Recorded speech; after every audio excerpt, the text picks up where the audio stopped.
প্রিয় নবম শ্রেণীর শিক্ষার্থীবৃন্দ, আমরা সবাই জানি কালকে আমাদের ডিজিটাল প্রযুক্তির মূল্যায়ন রয়েছে।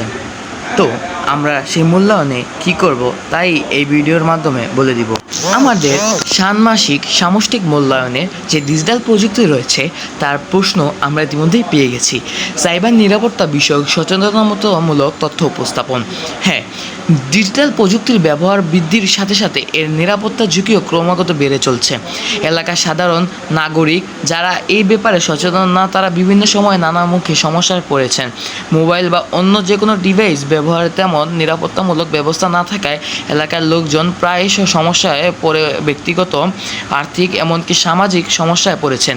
এই বিষয়ে স্থানীয় লোকজনের মাঝে সচেতনতা বৃদ্ধির জন্য তোমাদের এগিয়ে আসা জরুরি, যার একটি চেষ্টা এই প্রকল্পের মাধ্যমে শুরু করতে হবে।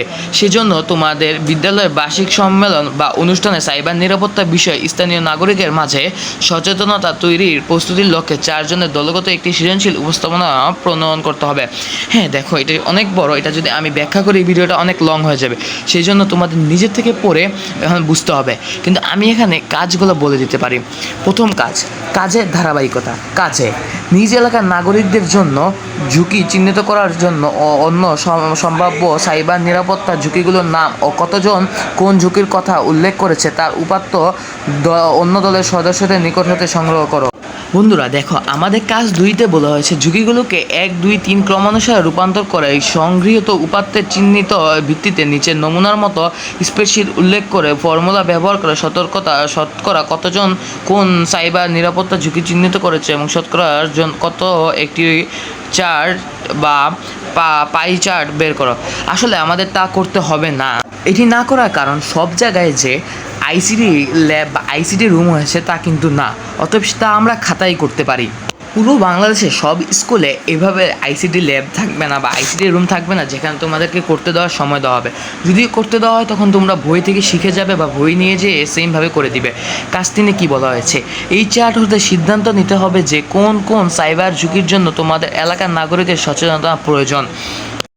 কাজ 4, সাইবার ঝুঁকিগুলোর জন্য কী কী সামাজিক প্রভাব পড়তে পারে সেগুলো দলের সদস্যের মধ্যে আলোচনা করে নিশ্চিত করো। কাজ 5, প্রতিটি সাইবার ঝুঁকি হতে নিরাপদ থাকার সম্ভাবনা কৌশল কী কী হতে পারে সেগুলো নিজ দলে আলোচনা, অন্য দলের সদস্যের সাক্ষাৎকার ও সুযোগ থাকলে ইন্টারনেট থেকে সংগ্রহ করে সেই তথ্যগুলো খাতায় কাগজে নিজের ছকের মতো করে নিজ নিজ খাতায় লিখো। কাজ 6 বলা হয়েছে প্রতিটি ঝুঁকির জন্য একটি করে সাইট বা পোস্টার তৈরি করতে হবে। দলের প্রত্যেক একটি করে ঝুঁকি বেছে নিতে হবে যেন ওই ঝুঁকির প্রভাব ও তা হতে নিরাপদ থাকার কৌশলসমূহ তথ্য নিয়ে স্লাইড বা পোস্টার তৈরি করতে হবে। কাজ 7, সকল তথ্য, ছবি, চার্ট, ইনফোগ্রাফ, ভিডিও, সাক্ষাৎকার ইত্যাদি দিয়ে একটি ভিডিও ডকুমেন্টারি এডিট করার ক্ষেত্রে নিচের সফটওয়্যার স্ক্রিনশটে ভিডিও এডিটিং টুলগুলো ব্যবহারে ধারাবাহিকতা চিহ্নিত করে সংখ্যার ক্রমানুসারে চিহ্নিত করে লেখাতে হবে। সেই ক্রমানুসারে ভিডিও এডিট করার ধাপগুলো ক্রোচার্ট নিজ নিজ খাতায় উল্লেখ করো, নিচের ছবি যেরকম দেওয়া আছে সেভাবে। কাজ 8, সম্মেলন অনুষ্ঠান তোমাদের উপস্থাপনা বিষয়ক একটি প্রচারণা নোটিশ স্কুলের গুগল সাইটে প্রকাশ করা অথবা ধাপসমূহ খাতায় লিখো। কাজ 9, পোস্টার ও ভিডিও প্রস্তুতিতে বন্ধুত্ব ব্যবহৃত তথ্য ও মিডিয়ার ক্ষেত্রে মেধাস্বত্ব বা কপিরাইট সংরক্ষণ করতে হবে। এজন্য তোমরা ভিডিওর ক্ষেত্রে মেধাস্বত্বের কোনো বিষয়গুলো প্রযোজ্য তা যুক্তিসহ লিখো। কাজ 10, প্রত্যেকে যার যার খাতায় আজকের প্রজেক্টের দলের সদস্য হিসেবে নিজের দ্বারা সম্পন্নকৃত কাজগুলো উল্লেখ করো। এগুলোই ছিল কাজ।